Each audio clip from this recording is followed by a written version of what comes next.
안녕하세요. 제 인생과 맞바꿔도 아깝지 않을 소중한 딸을 키우는 40대 후반 엄마입니다.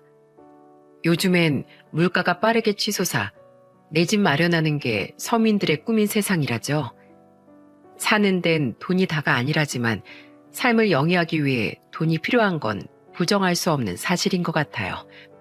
아이러니하게도 저는 세상에서 가장 사랑하는 제 딸을 돈에 관련된 치졸하고 복잡한 사건을 통해 만나게 되었어요. 저와 딸의 만남과 지금에 이르기까지 이야기를 지금부터 시작해 보도록 하겠습니다. 저와 남편은 둘 다 가난한 집에서 태어나 3남매 중 첫째였습니다. 불임이었던 남편의 문제로 우리에게 나이가 없었어요. 게다가 지병 때문에 몇 번이나 응급실에 실려갔던 전 결국 일을 그만두고 집에서 부업을 하며 주부로 지내야 했죠.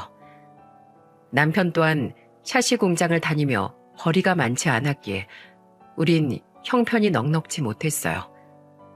그래도 우린 서로를 의지하며 소소하고 행복한 삶을 이어갔습니다. 남편과 제 결혼을 시작으로 다음엔 시동생이 또다시 2년 뒤엔 막내인 시누이도 결혼을 했습니다. 어부였던 시매부를 따라 시누이는 시골 어촌으로 내려갔고 시동생 부부는 경기도에 저희 집에서 차로 1시간 정도 떨어진 서울에 살고 있었죠. 시부모님과 시누이 그리고 시매부는 좋은 사람들이었던 반면 시동생과 동서는 자기밖에 모르는 이기적인 사람들이었어요. 시동생과 동서는 시댁에 왔다 하면 시댁에 온 살림을 홀라당 들고 갔어요. 라면에 김치에 각종 반찬들부터 시작해서 시아버지의 간식으로 사둔 과자까지 하나도 남김없이 말이죠. 어머님, 아버님, 저희 집 사정 어려운 거 아시죠? 서울에서 전세대출 이자 내면서 아들, 딸 쌍둥이 키우기가 보통 힘든 게 아니에요. 이해 좀 해주세요. 그러면서도 동서와 시동생은 시부모님께 죄송하다거나 감사하다는 말도 일절 없더군요. 게다가 아이가 없던 전 시조카들을 굉장히 예뻐했는데 그 사실을 잘 알던 동서는 애들을 앞세워 제게 용돈을 받아갔어요. 얘들아, 큰엄마한테 가서 깎아 사 먹게 용돈 주세요 해봐. 그런 거 안 시켜도 내가 우리 조카들 예뻐서 챙겨주려고 했어. 자, 얘들아, 엄마 아빠 말씀 잘 듣고 착하게 커야 한다. 에게 고작 10,000원씩 주세요? 이거 가지고 누구 코에 붙여요? 우리 집 사정 안 좋은 거 뻔히 아는 사람이 왜 그렇게 말해? 싫으면 도로 내놔. 에이, 줬다 뺏는 게 어딨어요. 한 번 주시면 땡이죠. 얘들아, 돈은 엄마가 집에 가서 줄 테니까 엄마한테 맡기고 다음엔 할아버지 할머니한테 인사하고 용돈 받으러 가자. 저와 가족들이 시조카들에게 준 돈은 전부 동서의 주머니로 들어가는 걸 잘 알고 있었지만 저는 아무 말 하지 않고 시조카들에게 용돈을 챙겨줬습니다.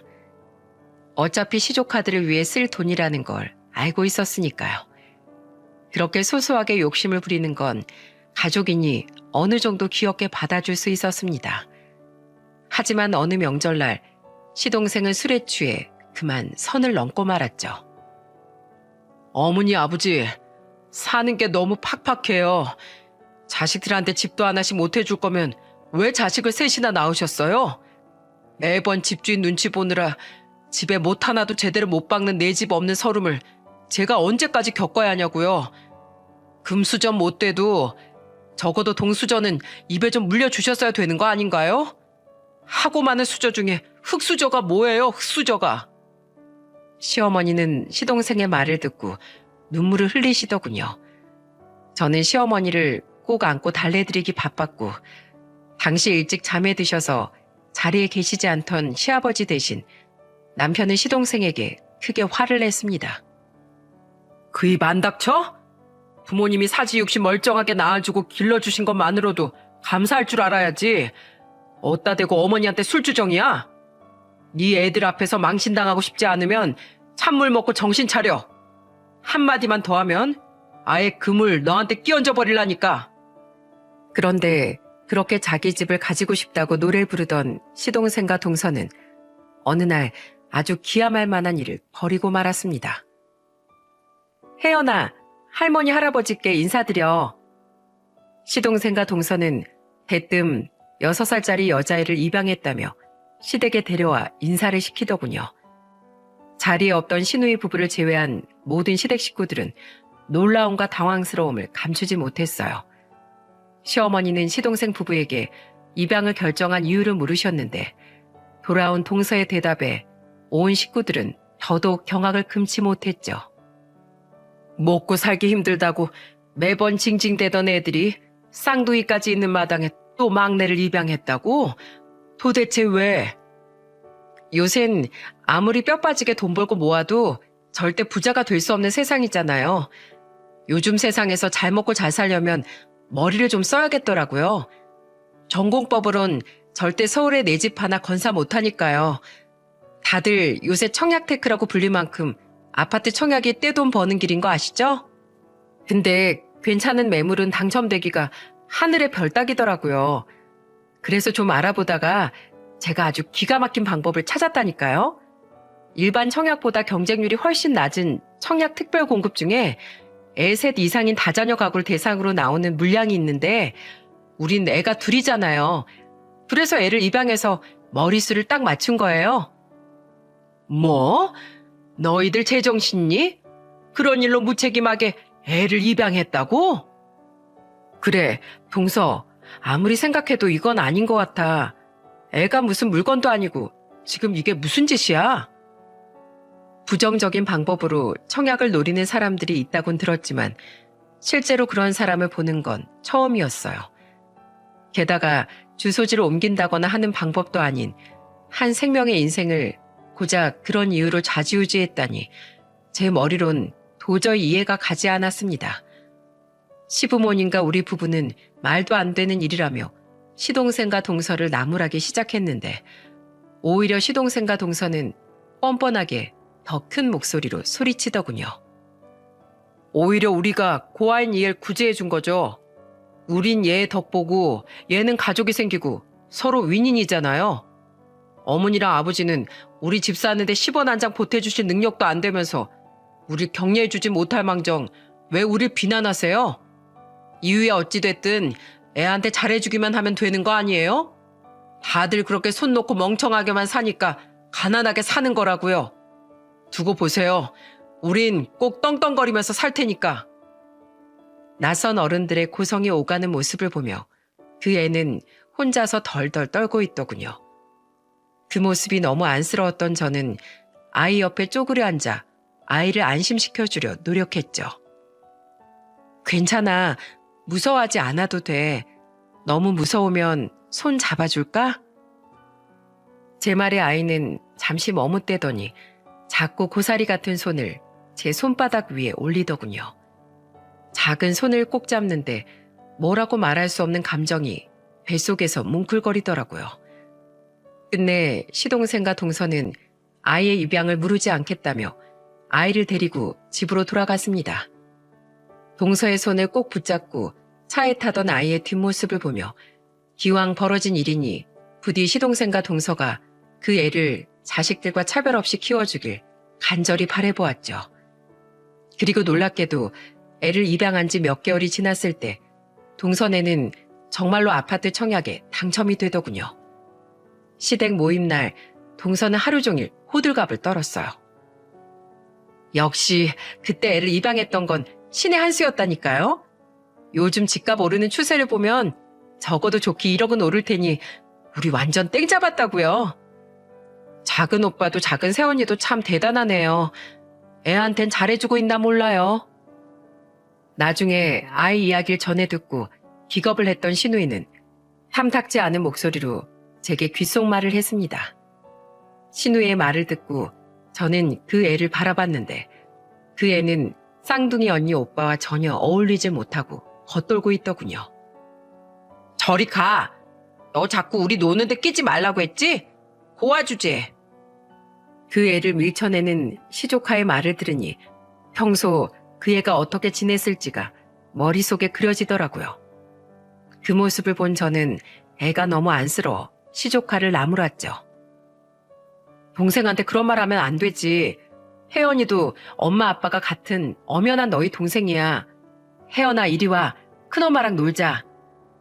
저는 아이를 마당으로 데리고 나와 텃밭에 있는 채소와 식물들도 보여주고 함께 마을 산책도 하며 놀아주었습니다. 아이는 처음엔 어색한 듯 제 손을 잡고 주변을 두리번대더니 이내 긴장이 풀리며 신이 나서 이리저리 뛰어다녔어요. 큰엄마, 저기 강아지 있어요. 멍멍아, 멍멍해봐. 멍멍이도 큰엄마처럼 혜연이가 좋은가 보다. 그지? 큰엄만 제가 좋아요? 저희 엄마 아빠랑 오빠랑 언니는 절 별로 안 좋아하는 것 같아요. 가족 이야기를 하며 다시 힘이 없어지는 아이가 너무 안쓰러워 저는 집으로 돌아오기 전 동서를 불러 조용히 이야기했어요. 동서, 집도 집이지만 혜연이 잘 보살펴주고 있는 거 맞지?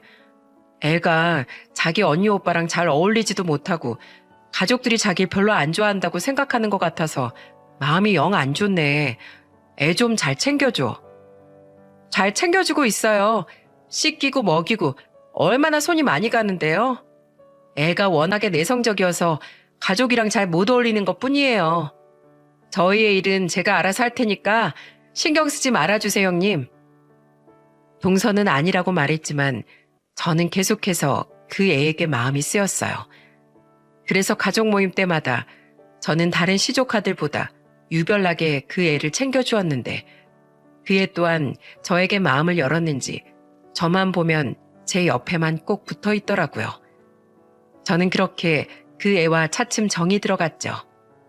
그러던 어느 날 볼 일이 있어 서울에 갔던 전 그 아이 생각이 나서 시동생의 집에 들르게 되었습니다. 그리고 그곳에서 전 가슴 아픈 장면을 목격하고 말았어요. 각자 자기 방에 있던 동서의 아이들과 달리 그 애는 거실에서 이불을 깔고 생활을 하고 있더군요. 동서, 여태 혜연이를 거실에서 키웠어? 유나랑 같은 방이라도 쓰게 하면 되잖아. 괜찮아요. 애들이 아무 데서나 잘 자는데요, 뭘. 그나저나 형님, 역시 남의 애 키우는 게 쉬운 일이 아니더라고요. 먹고 살기도 빠듯한데 입이 하나 느니까 요샌 제 밥 먹는 모습만 봐도 괜히 밉고 꼴보기가 싫어요. 아파트 완공되고 입주하자마자 얼른 쟤부터 파양해야겠어요. 입주 전에 파양하면 청약 당첨된 게 취소될 수 있어서 그전까진 돌려보내지도 못하고 보통 골칫거리가 아니라니까요. 동서는 마치 마트에서 물건을 반품한다는 이야기를 하듯 아무렇지도 않게 파양 이야기를 꺼내더군요. 그것도 뻔히 아이가 듣는 앞에서 말이죠. 이런 이야기를 처음 듣는 일이 아닌 듯 아이는 눈물을 글썽이며 고개를 푹 숙이고 있었습니다. 저는 잔뜩 화가 나서 동서에게 소리쳤어요. 동서, 정말 사람이 왜 그렇게 못돼 먹었어? 입양이 무슨 장난이야? 키우던 개도 정이 들어서 그렇게 못 버리겠다. 어떻게 자기들 입속만 채우고 하나의 인생을 이렇게 책임감 없이 내팽개칠 수 있어? 어머, 제 아이 제가 알아서 하겠다는데 형님이 웬 난리예요? 그렇게 애가 불쌍하면 우리가 파양한 뒤에 직접 주워다 키우시던가요? 진짜 여기까지 찾아와서 왜 난리야? 짜증나게. 그만 돌아가 주세요. 동서는 인상을 쓰며 저를 마구 집 밖으로 밀쳐내더군요. 정말 너무 화가 나 속이 터질 것 같았습니다. 어떻게 한번 부모를 잃은 불쌍한 아이를 단물만 쏙 빼먹고 고아원으로 돌려보낼 생각을 할 수 있단 말인가요?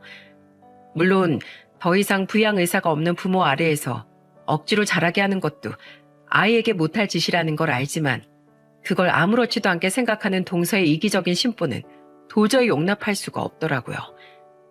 집으로 돌아와 남편에게 이 이야기를 전해주니 남편 또한 화가 나서 길길이 날뛰었습니다. 그놈들이 사람이야? 머리술 맞췄네 어쩌고 할 때부터 알아봤어. 아예 처음부터 아파트 분양만 받으면 다시 애 파양할 생각이었던 거 아니야? 그 인간들이라면 그러고도 충분히 남을 종자들이야. 애가 불쌍해서 어떡해요? 파양 어쩌고 하는 거 보니까 더 이상 걔 자식 취급도 안 할 것 같은데요. 아휴, 아직 어린애 팔자가 왜 그렇게 사나운 건지 원. 내가 호연이 그놈한테 전화해서 다시 따끔하게 한번 말해볼게. 하지만 부부는 유유상종이라고 시동생 또한 동서와 별반 다르지 않은 반응을 보였습니다. 완전 배째라 식이었죠. 아, 형이랑 형수님이 뭐라고 하든 우린 아파트에 입주만 하면 그만이야. 괜히 형네는 자식도 없고 집도 없어서 부러워서 우리한테 더 그러는 거지? 추하니까 그만해, 형. 그 뒤 시부모님까지 자신들을 비난하자 시동생과 동서는 시댁에는 얼굴을 잘 비추지 않더군요. 애가 너무 걱정됐지만 집으로 찾아간다고 한들 문전박대 당할 것이 뻔했고 우리가 그 애를 위해 당장 할 수 있는 일도 없었기에 저와 남편은 그저 안타까워할 수밖에 없었죠. 하지만 시동생과 동서는 그렇게 고대하던 아파트에 결국 입주하지 못했습니다. 어느 날 시어머니는 제게 전화를 걸어 놀라운 소식을 전해주셨어요. 큰애야, 둘째네 아파트 청약 당첨이 취소됐다는구나. 방금 네 동서가 나한테 전화해서 울며 불며 하소연을 하더라. 네?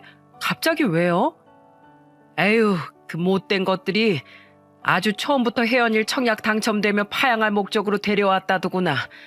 그 사실이 적발돼서 취소당했대. 내 자식이지만 어찌 그렇게 금수로 자랐는지 원. 알고 보니 동서네가 애를 입양한 고아원의 한 보육교사가 원장 몰래 돈을 받고 청약을 노리는 부부들에게 무분별하게 애들을 입양 보냈었다는군요. 깐깐해야 할 입양심사에서 임의로 서류를 조작해서 말입니다. 누군가의 제보로 범행 사실이 드러난 보육교사는 형사처벌을 받았고 검찰 조사를 통해 동선에 또한 200만 원이나 주고 입양한 그 애를 이용해 부정하게 청약에 당첨된 사실이 드러났던 거예요. 결국 동선에는 당첨 취소와 함께 벌금까지 물었다고 하더군요. 앞으로 몇 년인가 동안 청약 기회도 박탈됐대. 이게 다 고아인 혜연이한테 제 소원 붙어서 생긴 일이라면서 네 동서가 아주 길길이 날뛰고 난리도 아니다 지금. 그 화풀이를 그 어린 것에게 하진 않을까 걱정이구나. 시어머니의 말을 듣고 저는 그 애가 걱정이 됐어요. 애를 파양도 못해서 골치라던 동서의 말이 자꾸만 머릿속에 맴돌았죠. 저는 외투를 챙겨 입고 무작정 시동생의 집으로 향했습니다. 설마 그 인간들이 시어머니의 말처럼 아이에게 화풀이를 하고 있진 않을까 싶어 가는 내내 가슴이 마구 쿵쾅대더군요. 그리고 시동생의 집 앞에 도착한 전 눈앞의 광경에 왈칵 눈물이 차오르고 말았습니다. 혜연아, 왜 여기 나와 있어? 그 애는 그 추위에 겉옷도 걸치지 못한 채로 집 문 옆에서 오들오들 떨고 있었어요. 크게 놀란 전 얼른 입고 있던 외투를 벗어 아이의 등에 들러주며 아이를 살폈죠.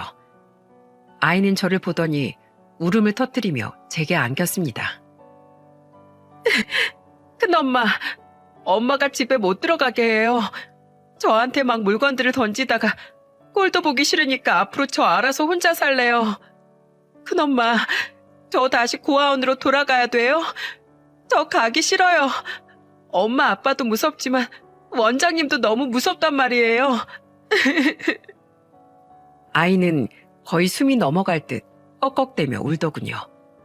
어찌나 서럽게 울던지 아이를 달래던 저까지 울음이 터져 저는 눈물을 흘리며 아이를 달랬습니다. 울지 마, 혜연아. 큰엄마가 왔으니까 이젠 다 괜찮아. 이 불쌍한 거. 우선 추우니까 큰엄마 집으로 가자. 저는 몸이 잔뜩 차가워진 아이를 끌어안고 택시를 잡아 집으로 데려왔습니다. 택시를 타기엔 먼 거리라 택시비가 어마어마하게 나왔지만 당시엔 어떻게든 빨리 오들오들 떠는 아이를 따뜻한 집으로 데려와야겠다는 생각뿐이었죠. 울다 지친 아이를 씻기고 달랜 저는 혹시 몰라 아이에게 감기약을 먹이곤 아이를 안방 침대에 재웠어요. 그리고 아이가 잠들자마자 동서에게 전화해 입에 거품을 물고 난리를 쳤습니다. 동서, 정말 미쳤어?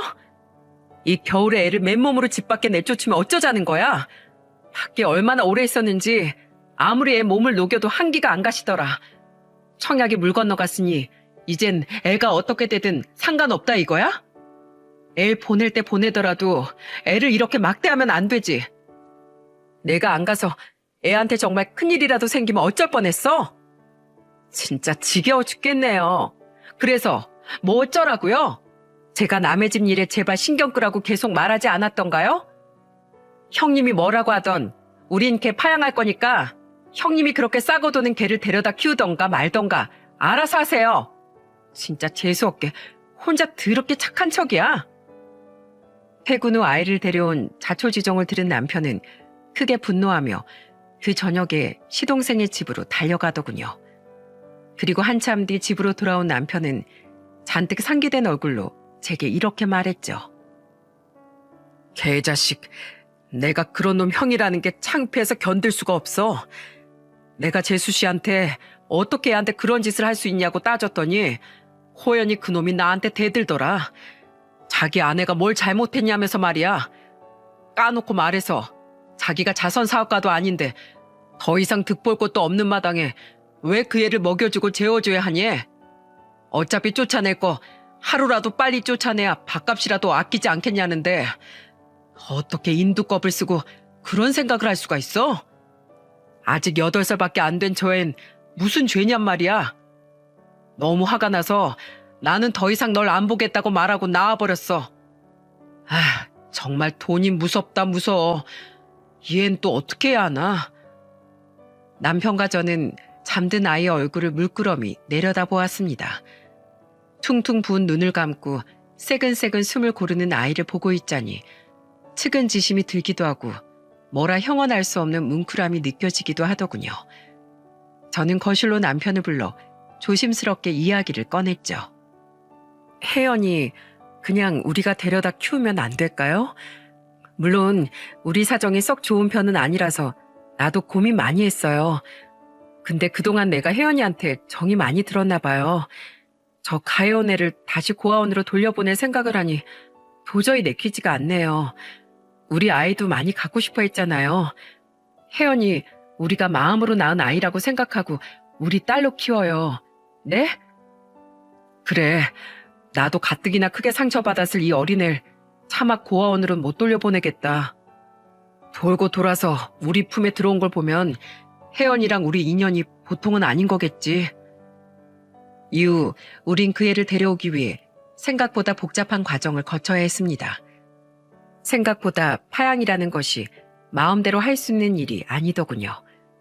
단순 변신 같은 걸 이유로 입양아를 파양하는 일은 불가능했기에 우린 시동생과 동서의 호적에서 아이를 빼내오기 위해 재판을 불사해야 했어요.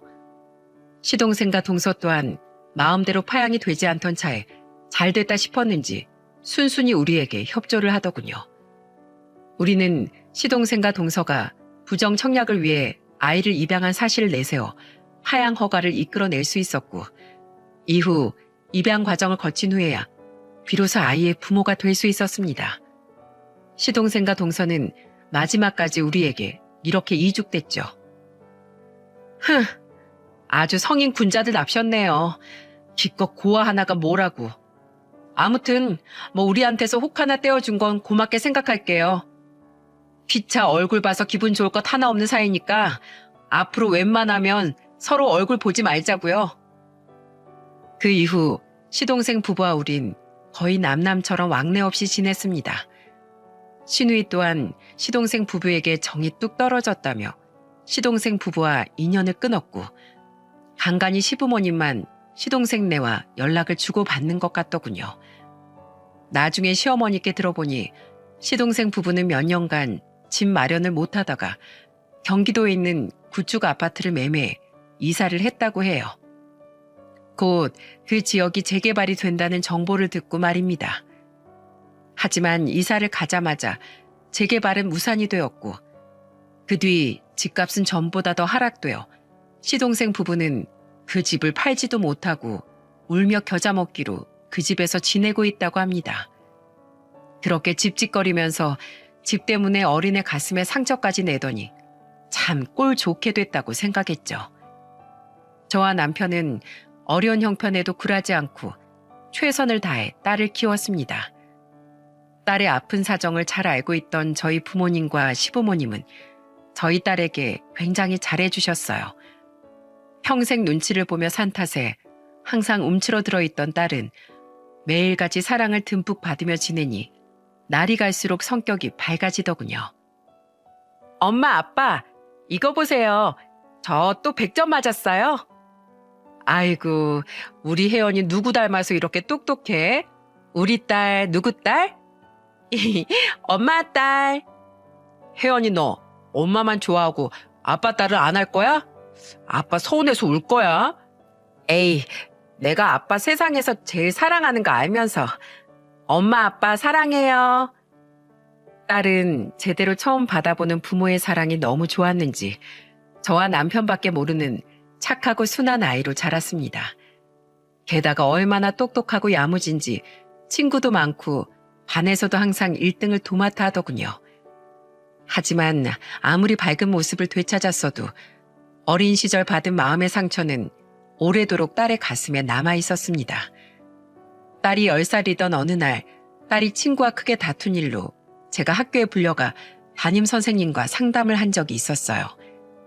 집으로 돌아온 전 딸을 불러 친구와 왜 싸웠는지 자초지종을 들어보려고 했는데 잔뜩 위축이 되어 있던 딸은 대뜸 눈물을 흘리며 제게 이러더군요. 혜연아, 엄마랑 잠깐 이야기 좀 할까? 잘못했어요, 엄마. 다신 친구랑 안 싸우고 엄마 속도 안 섞일게요. 제발 저 버리지만 말아주세요. 뭐? 아니 그게 무슨 소리야. 엄마는 그저 왜 친구랑 싸웠는지 물어보려고 한 거야.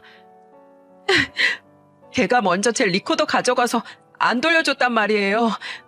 걔가 좋아하는 남자애가 절 좋아해서 걔가 맨날 절 못살게 굴었어요. 그래서 그동안 참다가 오늘은 못 참고 싸웠던 거예요. 잘했어. 억울한 일을 당하면 꼭 참지 않아도 괜찮아. 그렇다고 네가 그 애한테 주먹질을 한 것도 아니잖니. 우리 혜연이 점잖고 착하게 잘 대처했어. 억울할 땐 할 말은 해야지. 혜연아, 설사 혜연이 네가 잘못을 한다고 한들 이 엄만 절대 널 버리지 않아. 여기가 바로 혜연이 네 집인데 엄마가 널 어디로 보내겠어. 네가 잘못하면 엄마는 널 가르치기 위해 혼을 내줄 거야. 잘하면 칭찬을 해주겠지? 그렇게 널 올바른 사람으로 키워내는 게 부모인 네 엄마가 할 일이야. 잘못한 자식일지언정 네가 내 자식이 아니게 되는 일은 절대 없을 거란다. 딸은 버려지는 일에 대해 엄청난 트라우마가 생겨 있었더라고요. 2번이나 부모를 잃은 셈이니 그럴 만도 했죠. 많이 겁을 먹었는지 제 말을 들은 딸은 제게 안겨 엉엉 울더군요. 그 뒤로 저는 딸에게 안정감을 심어주기 위해 남편과 끝도 없이 노력했고 없는 사정에도 돈을 어떻게든 쪼개 딸을 아동심리상담센터에 보냈어요. 덕분에 딸은 해가 지날수록 안정을 되찾았고 중학교에 들어갈 무렵엔 더 이상 상담센터를 다니지 않을 만큼 정신적으로 건강해졌죠. 그런데 딸이 중학교 3학년이었던 해의 어느 주말 우리 집에 상상도 못할 손님 한 사람이 찾아왔습니다. 안녕하세요. 여기가 박태수 씨 댁이죠? 혹시 따님분 이름이 박혜연이 맞으실까요? 네, 그런데요. 누구세요? 엄마, 누구 왔어요? 남편과 딸이 다 같이 거실에서 TV를 보고 있는데 웬 남자 한 명이 저희 집 초인종을 누르더군요. 남자는 저희 남편의 집이 맞냐며 저희 딸을 찾더니 제 뒤를 따라 고개를 내민 딸을 보곤 대뜸 눈시울을 붉히더라고요. 대체 누구시길래 갑자기 우시는 거예요? 네가 혜연이구나. 인사가 늦었습니다. 저 혜연이 생부되는 사람입니다. 전혀 예상 못한 남자의 정체에 저는 너무 놀라 입을 다물지 못했어요. 다시 퍼뜩 정신을 차린 전 우선 남자를 집 안으로 들였죠. 딸은 알 수 없는 표정으로 자신의 생부라는 그 남자를 바라보고 있었고 남편은 경계심 어린 눈으로 그 남자를 관찰하고 있었습니다. 그렇게 우리의 시선을 한 몸에 받은 그 남자는 이제야 딸을 찾아오게 된 사정을 털어놓더군요. 갑자기 왜 이제 와서 우리 애를 찾아온 거예요? 여태껏 아무런 소식도 없었으면서요. 죄송합니다. 사실 전 혜연이가 고아원에서 자랐을 거라곤 상상도 못했어요. 혜연이가 돌이 지나고 얼마 안 돼서 전 아내와 성격 차이로 이혼을 했어요. 가난하고 부모도 없던 저를 부동산 졸부였던 처가에선 굉장히 무시했었는데 나중엔 아내까지 절 무시했거든요. 저는 딸을 부양할 능력조차 없었기에 혜연이를 애 엄마에게 맡길 수밖에 없었죠. 그 뒤로 저는 어떻게든 성공하겠다는 일념 하나로 일본으로 이민을 갔습니다. 그곳에 살던 대학 친구가 도움을 줬거든요. 저는 그곳에서 운 좋게도 좋은 기회를 얻어 어렵게 사업을 성공시킬 수 있었어요. 한국에선 인정받지 못하던 제 기술을 일본의 한 투자자가 알아봐 줬거든요. 특허를 내고 작게 시작한 사업이 좋은 사람들을 만나면서 운 좋게 잘 풀린 거죠. 그동안 전 전처와 처가와는 일절 연락을 하지 않았어요. 결혼 생활 내내 정말 신물이 나도록 당해서 두 번 다신 그 낯짝들을 보고 싶지 않았거든요. 하지만 일본에 있는 내내 전처에게 두고 온 딸이 눈에 가시처럼 밟혀서 너무 괴로웠습니다. 그래서 어떻게든 빨리 성공해서 능력을 키워 전처에게서 딸을 데려오려고 정말 열심히 살았어요. 아니, 데려오지 못하더라도 딸 앞에 당당한 아빠로서 나타나고 싶었죠. 그렇게 밑바닥부터 기어 올라와 성공을 한 뒤 전철 찾아갔다가 정말 기절하는 줄 알았습니다. 전처는 저와 이혼한 지 1년도 되지 않아 잘 사는 집 남자 재혼을 했는데 그쪽 집안에서 애를 반기지 않았던 모양이에요. 그럼 부모로서 당연히 자식을 선택해야 하는 거 아닙니까? 기가 막히게도 전처는 자기 앞길만 생각하고 자기 부모랑 합심해서 애를 고아원에 버렸더라고요. 저는 혜연이가 고아원에서 힘들게 지내고 있을 줄은 상상도 못했습니다. 겨우겨우 수소문한 끝에 혜연이가 두 분께 입양된 걸 알게 되자마자 곧바로 이곳으로 달려온 거예요. 들어보니 생부의 사정도 참 아이러니하고 딱하더군요. 딸이 버려진 줄도 모르고 그 오랜 시간 딸을 그리워하기만 했다던 딸의 생부는 저희 딸을 끌어안고는 오열을 했죠. 이 아빠가 미안하다 혜연아. 네가 고아원에 있는 줄 알았더라면 내가 진즉에 널 데려왔을 텐데 자식의 불행을 꿈에도 모르고 나 혼자만 잘 먹고 잘 살던 이 아빠를 용서하지 말거라. 그렇게 힘든 상황에서도 이렇게 예쁘게 잘 자라줘서 정말 고맙구나. 아니요, 저 하나도 안 힘들었어요. 비록 어렸을 때 나쁜 일들을 겪긴 했지만 그 덕분에 지금 저희 엄마 아빠를 만날 수 있었는걸요. 저희 집 비록 조금 가난하긴 해도 저희 부모님은 부족한 거 하나 없이 절 잘 키워주셨어요. 그래도 이렇게 절 낳아준 친아빠를 만나서 저 너무 기뻐요. 제가 친부모 두 사람 모두에게 버림받지 않았다는 사실을 알게 되었으니까요. 딸은 눈물을 뚝뚝 흘리며 생부에게 이야기했습니다. 한참 뒤 겨우 눈물을 그친 딸의 생부는 딸에게 함께 일본으로 가자고 이야기하더군요. 그 말을 듣는데 갑작스럽게 딸을 잃을 수도 있겠다는 생각에 심장이 쿵 하고 내려앉았어요. 하지만 무엇보다 딸의 의사가 제일 먼저라고 생각했기에 저와 남편은 서로 손을 꼭 마주잡고 딸의 대답을 기다렸죠. 그건 싫어요. 저는 엄마 아빠 옆에서 떨어지기 싫으니까요. 혜연아, 그래도 이 아빠랑 일본에 가면 지금보다 더 풍족하게 살 수 있어. 어머님, 아버님 뒤늦게 찾아와서 갑자기 혜연이를 데려가겠다고 말씀드리긴 정말 죄송하지만 말씀드렸다시피 저 정말 성공했습니다. 제가 혜연이를 데려가면 훨씬 더 나은 환경에서 애를 더 잘 키울 수 있어요. 다른 나라에서 산다는 것도 애한테 아주 귀중한 경험이 될 거고요. 그러니까 혜연이 저한테 좀 보내주시면 안 될까요? 저 이제라도 제 딸을 잘 보살피며 살고 싶습니다. 애를 위한 일이라면 우리가 못할 일이 뭐가 있겠습니까? 다만 제일 중요한 건 혜연이의 마음이니까 애 의사를 존중해 주기로 하죠. 하지만 딸은 끝까지 자신의 생부와 함께 살길 거부하더군요. 나중엔 화까지 내며 거절하는 딸의 태도에 딸의 생부는 망연자실한 듯 보였어요. 결국 생부는 딸을 설득하는 걸 포기했는지 저와 남편에게 이런 제안을 했습니다. 그런데 그 제안이라는 것이 사람을 참 기가 차게 만들더라고요. 그럼 제가 혜연이를 더 나은 환경에서 지내게라도 할 수 있도록 이 낡은 전셋집에서 이사시켜드리겠습니다. 아버님 직장까지 출퇴근도 용이한 위치에 있는 서울의 아파트를 한 채 두 분 명의로 마련해드릴게요. 아무래도 애를 공부시키기엔 서울이 훨씬 학군이 좋을 테니까요. 단 몇 가지 조건이 있습니다. 첫째, 한 달에 한 번은 제가 딸을 만나게 해줄 것. 둘째, 집을 포함한 모든 저의 금전적인 지원은 딸을 위해서만 사용했다는 걸 항상 자료로 증빙할 것. 셋째, 딸의 장래에 관한 모든 일은 저와 상의 후 결정할 것. 이렇게 세 가지만 지켜주신다면 제가 당장 내일이라도 집을 얻어드릴게요.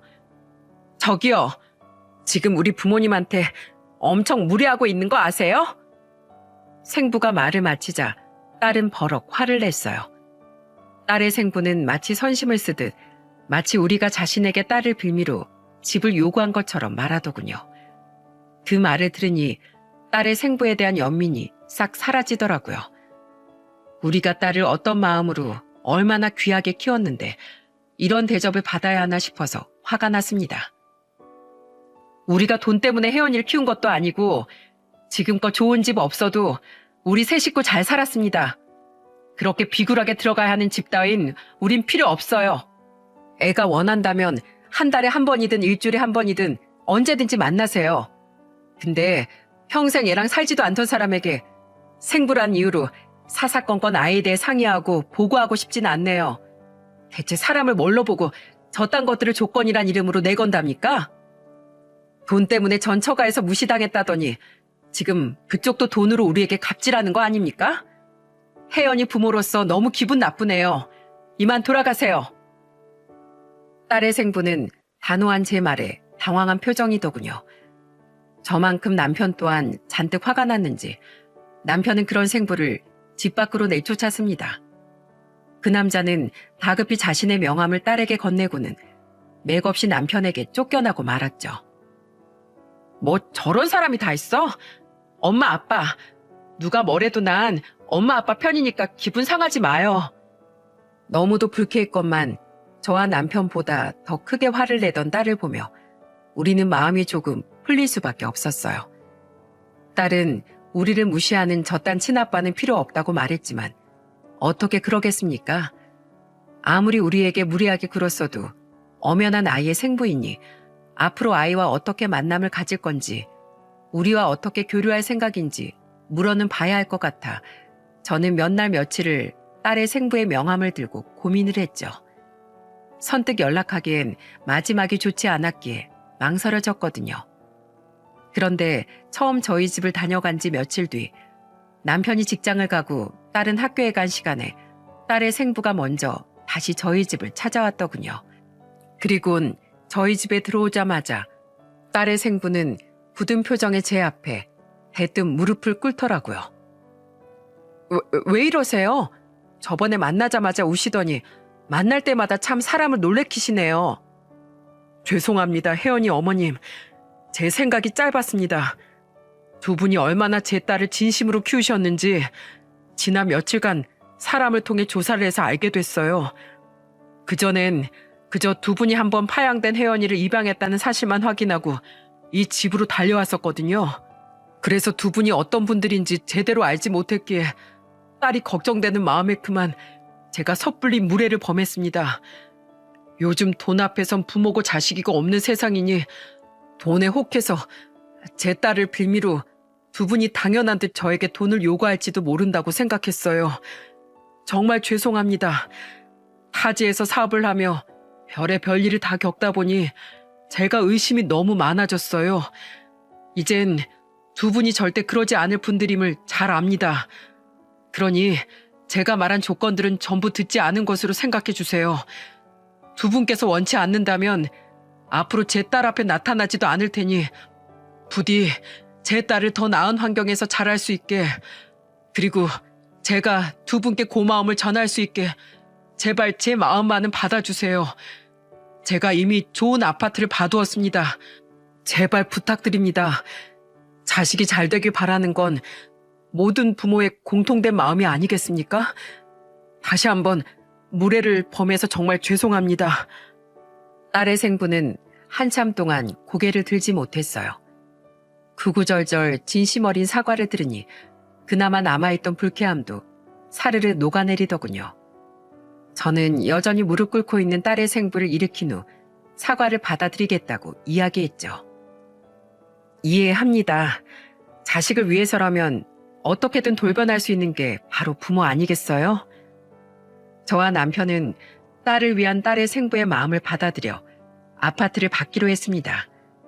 우리는 얼마 뒤 곧바로 딸의 생부가 마련해준 아파트로 이사를 했죠. 결혼 후 처음으로 갖게 된 자가를 보니 두근거리는 마음은 어쩌지 못하겠더라고요. 딸은 그 뒤로도 한동안 자신의 생부에게 삐져 있었는데 어떻게든 딸의 마음을 풀고 딸에게 다가가려는 생부의 가진 노력에 딸은 결국 마음을 열게 되었습니다. 딸을 만나러 올 때마다 잔뜩 상기된 표정의 생부를 보니 자식을 대하는 아빠의 마음이 제게까지 전해져 참 마음이 뭉클해지더군요. 그런데 이사를 한 지 얼마 되지 않아 웬 불청객 한 명이 저에게 전화를 걸었더군요. 잘 지내셨어요, 형님? 그 사람은 바로 저희 딸을 파양한 후 인연을 끊고 살던 동서였습니다. 그 사이 번호를 바꾼 건지 동서는 모르는 번호로 제게 전화를 걸었더라고요. 저는 떨떠름한 목소리로 동서에게 왜 전화를 했냐고 물었는데 돌아온 동서의 대답에 저는 처음으로 사람에 대한 엄청난 혐오감을 느낄 수 있었어요. 형님, 혜연이 생부가 찾아와서 선물이라고 서울의 신축 아파트를 사줬다면서요? 어머님이 말씀해 주셨어요. 어머님은 저 좀 반성하라는 의미로 말씀해 주신 것 같은데 그 말 들으니까 그때 걔를 내쫓은 게 후회가 되긴 하더라고요. 아휴, 이럴 줄 알았으면 좀 귀찮아도 그냥 데리고 있을 걸 말이에요. 아무튼 형님, 어머니께 제 남편 사업하다 잘못돼서 요새 집에만 있다는 얘기 들으셨죠? 게다가 저도 얼마 전에 회사 사정이 어려워져서 권고사직 당했어요. 먹고 살기 힘들다고요. 그래서 말인데 전집 전세금 뺀 돈 가지고 계시죠? 그거 저희 좀 주세요. 따지고 보면 형님하고 아주버님은 우리 덕분에 혜연이 만나게 된 거잖아요. 그럼 그 집에 당연히 우리 목도 있는 거 아니겠어요? 저희한테 은혜 갚으셔야죠. 사람은 안 변하는 법이라더니 동서는 여전히 아나무인의 돈밖에 모르는 인간이더군요.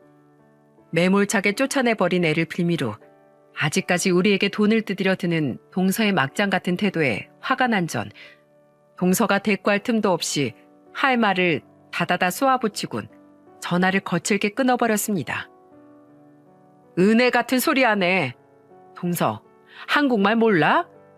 우리가 동서에게 갚아야 할 건 은혜가 아니라 우리 딸 가슴에 피멍 맺히게 한 죄에 대한 원수고 복수야. 동서, 아직까지 그 낡은 아파트에서 이사도 못 나가고 살고 있다며? 참 자업자득이다.